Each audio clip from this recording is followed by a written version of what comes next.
Hi, my name is George Pedros and I'm a licensed hypnotist and master NLP practitioner at helpmypain.com.au, where we help people with chronic health and pain issues, anxiety and depression, as well as performance issues for work, home and play. I've had a few people come to see me recently for help with public speaking, and it got me thinking. I guess that we all have to give a speech from time to time, and it really is funny that we have no problem talking to 2 or 3 people at a time, but once it goes over that number, we have a problem with it. All sorts of thoughts come into our heads. I'm often reminded that in some surveys that people take, people put a fear of public speaking above that of dying. That means that if you're giving a eulogy at a funeral, you'd rather be in that box. I was watching a presentation recently by Jordan Belfort. You may recognize the name as the man in Wolf of Wall Street. No, not Leonardo. He said that he was so comfortable being in front of crowds and talking, he couldn't imagine it any other way. You may say, well, he is an extrovert and all, but you see, the reason we do have a fear of getting up and talking is that whether we recognize it or not, there is a fear of being judged by our peers that's driving it. You could also argue that with Mr. Belfort, at least, his whole story, the drugs, the money schemes, his private life, the parties, were all thrown out in the open. And it really was embarrassing stuff. And I wonder how many of us, however, would draw a line in the sand, state that that was the past, wear as a badge of honor and move on. And how many of us would just shrink, keep our heads low, and never go out and expose ourselves ever again. I know that I was in the second group until a short time ago. You see, whatever story you may build up in your mind, whatever excuse you give yourself, there's someone else out there with a story even more worse, even more crazy, even more bizarre. It's how we can process those events, how we process those feelings that we have that will help us move on.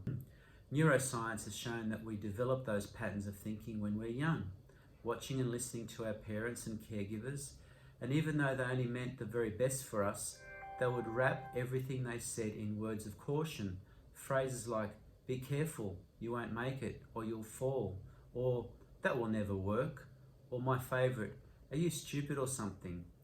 It doesn't matter how positive we make ourselves out to be, because that part is only 5% of the picture.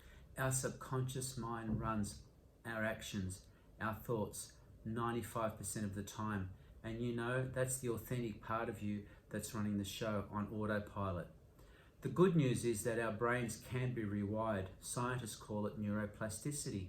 Neuroscientists tell us that at any time between 1 and 30 times a second, now think about that, between 1 and 30 times a second, your brain cells or neurons connect together with other brain cells, forming tree-like connection. And it is these that connect all the information, all the memories, beliefs, values, logic and emotion together. These can be imagined exactly like electrical circuits, except they're much, much more complicated and ever-changing.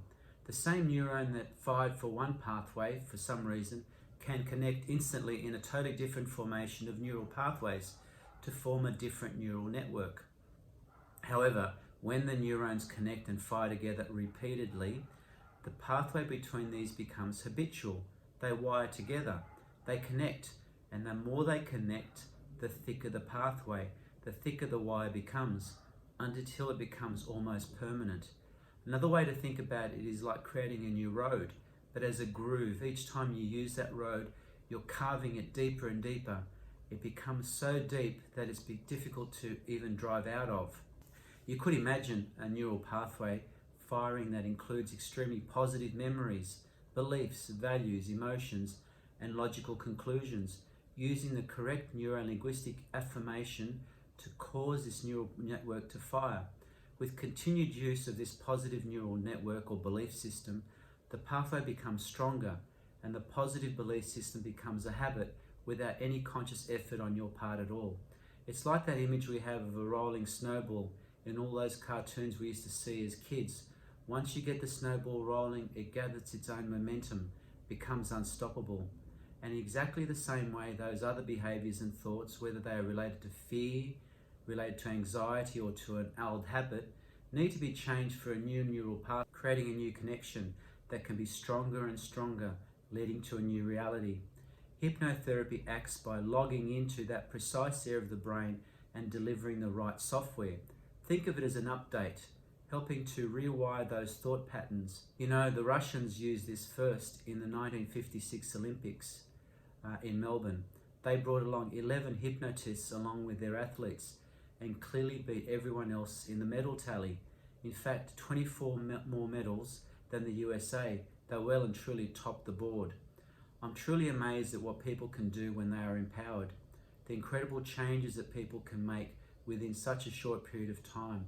You'll find that you'll be able to handle unexpected situations in a relaxed and easy manner, as if a huge weight has been lifted off your shoulders, being able to effectively deal with that inner voice, tune down that flight or fight response, feel safe, all benefiting you on a physical, mental and emotional level, working out which decision is the right one for you, getting in front of that crowd and deliver your message right now. I recently joined Toastmasters, an organisation dedicated to helping people with public speaking and presentation skills, and I must say it has been an incredible experience. I couldn't have imagined being welcomed by a more wonderful, supportive and nurturing group. What other way than to develop a great and important skill that will make a difference for you and to your career? I recommend that you look up where your local chapter is. So if you or someone you know would benefit from hypnosis, especially in helping with either health issues or matters related to success and performance, public speaking and maybe confidence issues, then don't hesitate to contact me through my website helpmypain.com.au or through Facebook, Help My Pain. Thank you for watching, and as I say, hypnosis isn't magic, but there sure is something magical about it. Thank you.